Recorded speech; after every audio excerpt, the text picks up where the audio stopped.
Hello student, you are watching my YouTube channel Ujjwal Unnati.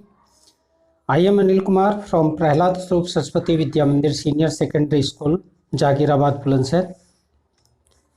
I am going to teach you in this video the selfish giant. Supplementary reader class 8th का ये third lesson है the selfish giant. इससे पहले I have taught you 2 lesson. In this topic I am going to teach you the selfish giant, who is selfish giant and how he behaved with children and how nature punished him, and when he became kind hearted how nature awarded him. Student, यदि आप इस channel पर नए आए हैं, इस channel को subscribe कर लीजिए ताकि आने वाले प्रत्येक नोटिफिकेशन आपको मिलता रहे और आप पहली भी 2 वीडियो जो आपके फर्स्ट और सेकंड लेसन से रिलेटेड है उनको आप देख सकेंगे. तो let us start. The selfish giant. About first part of this topic. The giant's garden was lovely and children loved to play in it. Giant's garden was beautiful. Giant's का जो बगीचा था वो सुंदर था. And children loved to play in it, और बच्चे इसमें खेलना पसंद करते थे. The giant who was selfish, जो जायंट था, राक्षस था. हु वाज सेल्फिश, जो सेल्फिश कहते हैं स्वार्थी था. बिल्ट ए हाई वॉल, उसने एक ऊंची दीवार बना दी. राउंड हिज लवली गार्डन, अपने प्यारे सुंदर बगीचे के चारों ओर. Children did not enter the garden thereafter, बच्चे इसके बाद उसमें प्रवेश नहीं कर सके उसके बगीचे में. Did spring and summer till the giant experienced A change of heart. जब तक स्प्रिंग वसंत ऋतु, समर ग्रीष्म ऋतु उसके बगीचे में नहीं आई, जब तक कि जायंट ने यह अनुभव नहीं किया कि उसको अपने हृदय में परिवर्तन लाना चाहिए. Let us first passage. Every afternoon, प्रत्येक दोपहर के बाद, as they were coming from school, जैसा कि बच्चे स्कूल से आते थे. चिल्ड्रन यूज्ड टू प्ले, बच्चे खेला करते थे. यूज्ड टू को जाया करते थे एंड प्ले खेला करते थे. इन जायंट्स गार्डन, दानव के बगीचे में. जायंट्स दानव. It was a large lovely garden, ये एक बड़ा और सुंदर बगीचा था. विद सॉफ्ट ग्रीन ग्रास, मुलायम घास का. हेयर एंड देयर, यहाँ और वहाँ. ओवर द ग्रास, घास पर. स्टूड, लगे थे. ब्यूटीफुल फ्लावर्स, सुंदर फूल. लाइक स्टार, तारों की भांति. तारों की भांति यहाँ और वहाँ उसके बगीचे पर सुंदर फूल लगे थे. उसके बगीचे में जो घास थी उस पर सुंदर फूल लगे थे. And there were lovely peach trees, और उसके बगीचे में लवली, सुंदर थे. बर 12 पीच, 12 आड़ू के वृक्ष. And in spring time of, बसंत के समय. Brought out into delicate blossom, और ब्रोट आउट स्टार्टेड हो जाते थे. इनटू डेलिकेट ब्लॉसम, सुंदर फूलों के रूप में. वो पूरा पेड़ जो 12 ट्रीज थे वो खिल उठते थे. पिंक एंड पर्ल, पिंक गुलाबी और पर्ल मोती के समान फलों और फूलों से. एंड इन द अटुमन, और पतझड़ के समय. बोर रिच फ्रूट्स, और फलों से लद जाते थे. The bird set on the trees, जो पक्षी थे वो पेड़ों पर बैठा करते थे. एंड सेंग, गाते थे. सो स्वीटली, इतनी मधुरता से. That children use to stop their game, बच्चे अपना खेल रोक दिया करते थे. In order to listen to them, उनके गीत को सुनने के लिए. यानी कि वो उनमें जो बर्ड्स थे वो इतना अच्छा मधुर गाते थे कि जो बच्चे उसमें स्कूल ओवर के बाद खेलते थे वो अपना जो गेम था, खेल थे, उनको रोक देते थे. How happy we are here, हम यहाँ पर कितने खुश हैं. जब बच्चे उसमें खेल रहे थे जायंट्स के बगीचे में, उन्होंने अपने आप एक दूसरे से कहा कि वे कितने खुश है. दे क्राइड, वे खुशी से चिल्लाए. टू ईच अदर, एक दूसरे से. वे एक दूसरे से खुशी में से चिल्लाए कि हम इस बगीचे में खेलते हुए कितने खुश हैं. वन डे, एक दिन. द जायंट केम बैक, जो दानव था वो वापस आया. He had been to visit his friend Cornish ऑर्च, जो कॉर्निश ऑर्च उसका मित्र था, वो कुछ समय के लिए उसके घर पर गया था. एंड हैड स्टेड देयर, और वहां पर ठहरा था. विद हिम, उसके साथ. फॉर 7 ईयर्स, 7 वर्षों तक. और वो 7 वर्षों तक उसके घर पर ठहरा था. इस पीरियड में जो बच्चे थे, after school over, they use to go giant's garden and use to play their games. When he arrived, जब वह पहुंचा. ही saw the children playing in his garden, उसने बच्चों को अपने बगीचे में खेलते हुए पाया. और उसने क्या कहा, what are you doing here, तुम यहाँ क्या कर रहे हो। He cried in a very gruff voice, और वह बहुत ही ग्रफ कहते कठोर कठोर आवाज में, रफ आवाज में चिल्लाया। एंड चिल्ड्रन रन अवे, और उसकी आवाज को सुनते ही बच्चे भाग गए। देखिए नीचे लिखा है Cornish arch, a giant of Cornwall, Cornwall का एक दानव इन द यूके, जो यूनाइटेड किंगडम लंदन में है। आर्च का मतलब है Land's End fairy stories, a cruel giant, एक ऐसा निर्दयी दानव, हु ईट पीपल, जो नरभक्षी है। In common uses a very frightened person, एक बहुत डरावना व्यक्ति। और ग्रफ के आगे लिखा है रफ, एंड जो रफ है उसकी आवाज थी वो रफ थी, और जिससे बच्चे उससे भयभीत होकर उसके बगीचे को छोड़ चुके थे। देखिए in this picture when giant entered his garden the children began to run away, बच्चे जो भागना शुरू हो गए। तुम इस पिक्चर में भी देख सकते हो, इसके नीचे देखेंगे सेड द जायंट, जायंट ने कहा, जैसे ही उसने एंटर किया बच्चे दौड़ने लगे और बच्चों से उसने कहा my own garden is my own garden, मेरा ओन कहते स्वम, मेरा स्वम का जो बगीचा है मेरा अपना बगीचा है। एनीवन कैन अंडरस्टैंड दैट, प्रत्येक व्यक्ति इसको समझ सकता है। एंड आई विल अलाउ, मैं आई के साथ बिल का यूज हुआ है, इसका मतलब अवश्य, मैं अवश्य अलाउ अनुमति नहीं दूंगा। नॉबडी, किसी भी प्राणी को टू प्ले इन इट्स, इसमें किसी भी व्यक्ति को मैं खेलने की अनुमति नहीं दूंगा। बट माई सेल्फ, मेरे अतिरिक्त, उसने कहा only I can play it, मैं इसमें खेल सकता हूँ। अदर पर्सन, बच्चे बूढ़े कोई इसमें नहीं खेल सकते। सो इसलिए ही बिल्ट ए हाई वॉल, और उसने एक ऊंची दीवार बनवा दी अराउंड इट, इसके चारों ओर। And put a notice board, और इस पर एक सूचना पट लगवा दिया। और उस पर क्या लिखा था, trees passer will be prosecuted. Trees passers कहते हैं बिना अनुमति के प्रवेश करने वाले व्यक्ति, विल बी प्रोसिक्यूटेड, उनको रोका जाएगा, पनिश किया जाएगा। प्रोसिक्यूटेड, कानूनन तौर पर उनको पनिश किया जाएगा। He was a very selfish giant, वह बहुत ही स्वार्थी दानव था। The poor children had now nowhere to play, बेचारे बच्चों के पास had nowhere to play, अब खेलने के लिए कोई स्थान नहीं था। They tried to play on the road, उन्होंने सड़क पर खेलने का प्रयास किया। But the road was very dusty and full of hard stone, जो सड़कें थी वाज वेरी डस्टी, बहुत धूल से युक्त थी। फुल ऑफ हार्ड स्टोन्स, कठोर कंकड़ पत्थर से भरी हुई थी।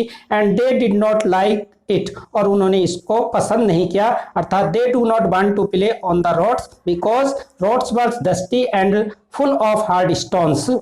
दे यूज्ड टू वंडर, वे घूमा करते थे राउंड द हाई वॉल, ऊंची दीवार के चारों ओर, जो फेंस थी, चार बाउंड्री थी चारों ओर की, उसके चारों ओर वो घुमा करते थे। When there lesson were over, जब उनका स्कूल समाप्त हो जाता था। एंड टॉक अबाउट, बातें किया करते थे, अबाउट द ब्यूटीफुल गार्डन, सुंदर बगीचे के बारे में। इनसाइड, जो अंदर था, यानी कि चार दीवारी के जो अंदर जायंट का सुंदर बगीचा था उसके बारे में वो बातें किया करते थे और कहा करते थे how be happy were there, हम वहां कितने खुश थे। देखिए पहले प्रेजेंट में बात कही कि हम यहाँ पर कितने खुश हैं, अब जैसे ही वो बेंडेड हो गया उनका वहां पर खेलना सेल्फिश जायंट के द्वारा, तो उन्होंने यहाँ पर कहा है how happy we were there, हम वहां पर कितने खुश थे। They said to each other, उन्होंने एक दूसरे से कहा। आपसे ये शॉर्ट क्वेश्चन में पूछा जाएगा कि बच्चों ने दोनों कमेंट क्यों किए, how happy we were there और how are happy we are here, हम यहाँ पर कितने खुश हैं, हम वहां पर कितने खुश थे, दोनों में क्या डिफरेंस है, ये आपसे क्वेश्चन में पूछा भी जाएगा। देन द स्प्रिंग केम, तब बसंत ऋतु आई। And all over the country, संपूर्ण देश में, ऑल ओवर कहते हैं संपूर्ण। देयर वर लिटिल ब्लॉसम, छोटे छोटे फूल खिले थे। एंड लिटिल बर्ड्स, प्रत्येक बगीचे में पक्षी आए। Only in the gardens of selfish giant, केवल दानव के बगीचे में इट वाज स्टिल विंटर, अभी तक शीत ऋतु थी। The birds did not care to sing in it, पक्षियों ने भी इसमें गाने की परवाह नहीं की। एज, क्योंकि देयर वर नो चिल्ड्रन, क्योंकि वहां पर बच्चे नहीं थे। ट्रीज पासर्स का नीचे लिखा हुआ था those who enter somebody's land property without his her permission, वे व्यक्ति जो बिना किसी समबॉडीज, किसी की भी लैंड प्रॉपर्टी, लैंड भूमि में, प्रॉपर्टी संपत्ति में, विदाउट देयर या विदाउट हिज और हर परमिशन एंटर नहीं कर सकते। Prosecuted, tried in court of law there, यानी कि पनिश्ड, यदि वो प्रवेश करते हैं तो दे विल बी पनिश्ड, उनको सजा दी जाएगी। नेक्स्ट आगे देखते हैं। Children and trees forgot to blossom, बच्चे एंड ट्रीज, और जब बच्चे नहीं थे ट्रीज वृक्ष फॉरगॉट टू ब्लॉसम, उन्होंने फूल खिलना बंद कर दिया, यानी कि वृक्षों पर फूल नहीं खिले। वंस ए ब्यूटीफुल फ्लावर, एक बार एक सुंदर फूल, पुट इट्स हेड, अपना उसने सिर उठाया, फ्रॉम द ग्रास, घास से, but when it was saw the notice board, लेकिन जब इस छोटे से फूल ने भी उस नोटिस बोर्ड को देखा जिस पर लिखा था trees passers will be prosecuted, तो क्या हुआ, इट वाज सो सॉरी, उसे इतना अफसोस हुआ, फॉर द चिल्ड्रन, बच्चों के लिए, दैट इट स्लिप्ड, वह स्लिप्ड फिसल गया, वापस चला गया, बैक इनटू द ग्राउंड, और वह जमीन में वापस चला गया, और वह जमीन में वापस चला गया। यानी कि जैसे ही उसने देखा कि नोटिस बोर्ड लिखा है बच्चों को खेलने के लिए निषेध है, तो वो भी अब वापस चला गया, and went off to sleep, और शीत निंद्रा में चला गया। द ओनली पीपल, वे लोग जो केवल वहां पर थे, हु वर प्लीज, जो प्रसन्न थे, वर द स्नो, यहाँ स्नो करेक्टर्स पर्सन के रूप में है, वर्फ था, एंड द फ्रॉस्ट, जो पाला था वो वहां पर था। Spring has forgotten his this garden, जो स्प्रिंग थी वो उसके बगीचे को, बसंत ऋतु भूल गई थी। दे क्राइड, वे चिल्लाए, so we will live here all the year round, all the year round संपूर्ण वर्ष, हम यहाँ पर संपूर्ण वर्ष रहेंगे, क्योंकि स्प्रिंग विंटर समर सीजन प्रत्येक जो सीजन है वो भूल चुकी है सेल्फिश जायंट के गार्डन को। The snow covered of the grass with her great white clock, जो बर्फ ने कवर्ड ढक दिया ग्रास घास को, with her great white clock, अपनी सफेद चादर से, and the Frost painted all the tree silver, और पाले ने प्रत्येक वृक्ष को सफेद पेंट कर दिया। Then they invited the north wind, तब उन्होंने उत्तर पूर्व हवा को आमंत्रित किया, टू स्टे विद देम, अपने साथ रहने के लिए, अर्थात उन्होंने जो चिल्ड विंड थी, नॉर्थ विंड थी, उसको भी आमंत्रित किया और वो भी उसके साथ आ गई। एंड ही केम, और वह आई, ही वॉज रैप्ड इन फर्स, उसने सब वृक्षों को, पौधों को जो फर था, रोया था, उससे ढक दिया। He roared all the day about the garden, वे गार्डन में पूरे दिन क्या करते रहे, दहाड़ते रहे। And blew the chimney pot down, और जो चिमनी पॉट थे उनको गिरा दिया। This is a delightful spot, एक सुंदर स्थान है। ही सेड, उसने कहा, we must ask hail on the visit, हमें ओलो को भी आमंत्रित करना चाहिए। सो द हेल केम, इसलिए ओले आए।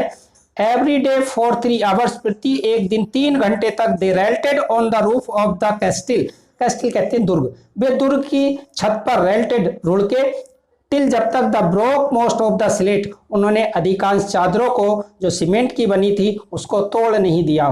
And then they run round and round, और वो चारों तरफ दौड़े। The garden as fast as he could, जितनी तेज वे दौड़ सकते थे, यानी कि पूरे बगीचे में वो इतनी तेज दौड़े जितनी की वो कैपेसिटी के साथ दौड़ सकते थे। He was dressed in grey, he was dressed in grey, इसका मतलब उनका जो रंग था वो ग्रे भूरा था, उसी तरह के पोशाक में थे। His breath was like the ice, और जो भी हवा वहां से आ रही थी वो बर्फ के समान ठंडी थी, अर्थात ओले, स्नो और जो फ्रॉस्ट था उनसे सभी ऐसा लग रहा था कि जैसे पूरी तरह से शीत ऋतु उसके गार्डन में स्टे कर चुकी हुई। आई कैन नॉट अंडरस्टैंड, मैं नहीं समझ सकता, why the spring is so let in coming, कि बसंत ऋतु आने में इतनी देरी क्यों है। सेड द सेल्फिश जायंट, उस स्वार्थी दानव ने कहा। एज, क्योंकि he sat on the window and looked out his cold white garden, वह खिड़की पर बैठा हुआ था और अपने सफेद चादर से ढके बगीचे को, जो स्नो ने, फ्रॉस्ट ने और नॉर्थ विंड ने कर दिया था सफेद, उसको देख रहा था। आई होप, मुझे आशा है, there will be a change in the weather, मौसम में एक परिवर्तन होगा, वेदर मौसम। But the spring never came, लेकिन बसंत ऋतु कभी नहीं आई। नॉर द समर, और न ही ग्रीष्म ऋतु आई। Autumn gave golden fruit to every garden, पतझड़ ऋतु ने प्रत्येक बगीचे को सुंदर फल दिए। But to the selfish giant she gave none, लेकिन उसने जो पतझड़ ऋतु है उसने दानव के बगीचे को नन, कुछ नहीं दिया। ही इज टू सेल्फिश, वह अत्यधिक स्वार्थी है, क्योंकि उसने बच्चों को खेलने नहीं दिया। शी सेड, उसने कहा, so it was always winter there, इसलिए वहां अभी तक शीत ऋतु थी। And the north wind and the hail and the frost and the snow danced about the through the trees, यानी कि बर्फ, पाला, ओले और उत्तरी हवा जो एकदम चिल्ड विंड थी, वो उसके वृक्षों पर, उसके बगीचे में वृक्षों पर सब और नाचते रहे, घूमते रहे। One morning the giant was laying awaken in his bed, एक सुबह को जो जायंट था वो अपने बिस्तर से जागा। When he heard some lovely music, तब उसने एक सुंदर संगीत सुना। It sounded so sweet to ears, वह उसके कानों को इतना मधुर लगा। ही थॉट, तब उसने सोचा, it must be the Kings musician passing by, कि ये किसी राजा के जो दरबारी कवि है, जो संगीतज्ञ है, उसके द्वारा बजाया गया होना चाहिए। He was really only a little Lynette singing outside the window, यह यूरोप में एक छोटा पक्षी है जो गीत गाया करता है, उस पक्षी के गाने की आवाज थी जो उसके बगीचे में गा रहा था। But it was so long, लेकिन वह इतनी दूरी पर था। Since he had heard a bird, तब वह केवल पक्षी को ही सुन सका। सिंगिंग, उसके गाने को। इन हिज गार्डन, सिंगिंग, गाने को सुन सका। इन हिज गार्डन, अपने बगीचे में। इट सीम्स टू हिम, अब उसे प्रतीत लगा, to be the most beautiful music in the world, संसार का सबसे सुंदर संगीत। Then the hail stop the delicious perfume came to him through, then तब द हेल, ओलों ने स्टॉप, रोक दिया, डांसिंग, नाचना, ओवर हिज हेड, यानी कि वृक्षों के ऊपर से। नॉर्थ विंड सीज्ड माने स्टॉप्ड, रुक गई। रोइंग, दहाड़ती हुई, जो उत्तरी ठंडी हवा थी वो दहाड़ती हुई रुक गई। And a delicious perfume came to him, और एक सुगंध उसके पास आई। Through the open casement, casement कहते हैं विंडो, जो खुली विंडो थी उससे एक सुगंध हवा आई। आई बिलीव, मुझे विश्वास है, spring has come at last, अंततः जो बसंत ऋतु है मेरे बगीचे में आ गई है। सेड द जायंट, जायंट ने कहा। And he jumped out the bed, वह अपने बिस्तर से कूदा। एंड लुक्ड आउट, और उसने बाहर की ओर देखा। देखिए यहाँ नीचे कुछ लिखा है, snow, frost, north wind, hail, all these have been presented as a characters और पर्सन या करैक्टर्स के रूप में ये लिए गए हैं। North wind is the chilly wind, north wind जो है ठंडी हवा है। And hail is the hailstorm, जो हेल है वो ओले हैं। और linnet is the brownish song bird, एक ब्राउनिश सॉन्ग बर्ड है, फाउंड इन यूरोप, जो यूरोप में पाया जाता है। कैसमेंट, एक विंडो है, that opens in the हिंग्स like a door, जो एक दरवाजे की बाती खुलती है। अब देखिए कंप्रीहेंशन चेक है, यहाँ पर कुछ क्वेश्चन पुट अप किए हैं। आपने यदि ठीक से इसको वॉच किया है तो आप आसानी से उत्तर दे सकते हैं, इजीली दे सकते हैं। Why is the giant called selfish? Answer होगा the giant called selfish because he did not play children in his garden. Second, on one occasion children said how happy we are here, हम यहाँ पर कितने खुश हैं, एक अवसर पर बच्चों ने ये कहा।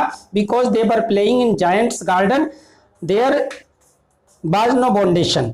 लेटर दे सेड, अंत में उन्होंने कहा, how happy we were there, हम वहां कितने खुश थे। Because there was a banded, foundation थी। The selfish giant did not allow to play children in his garden. When spring came, वहन जब स्प्रिंग आई, it was still winter in the garden. What does the winter stand for the indicate there, winter जो है वो winter came, winter did not came, ये लिखा हुआ है। स्प्रिंग केम, बसंत आई। इट वॉज स्टिल विंटर, लेकिन अभी तक गार्डन में जो स्प्रिंग थी। What does winter stand for, it's delicate indicate there, यानी कि जो जायंट का जो बगीचा था उसमें स्प्रिंग नहीं आई, अदर गार्डन में स्प्रिंग आ गई थी, वहाँ केवल अभी तक विंटर थी। यानी कि जो जायंट था, giant did not play the children in his garden, so the spring forgot to enter giant's garden, there were still winters in Giant's garden. Winter has been presented like a story with the own character and activities. Describe the story in your own words. The frost, the hail, the north wind were presented in the Giant's garden as a person because there was still winter in Giant's garden. Spring did not care to enter giant's garden. Was the giants happy or sad over state of gardens? When winter did not come in giant's garden, he was sad. What effect did the linnet songs have over the hail and the north wind? यानी कि जब Lynette जो छोटा पक्षी था Europe में, singing bird था, उसने गीत गाया तो हेल ने और नॉर्थ विंड ने किया। The hail stopped to dance and north wind ceased stopped to blow, यानी कि दोनों ने अपनी एक्टिविटीज रोक दी थी। Student, second part of this lesson I shall teach you in next video. I hope you will like this video. यदि आपको ये वीडियो अच्छी लगे तो कमेंट बॉक्स में ज़रूर कमेंट करना। Thanks student, may you success in your life.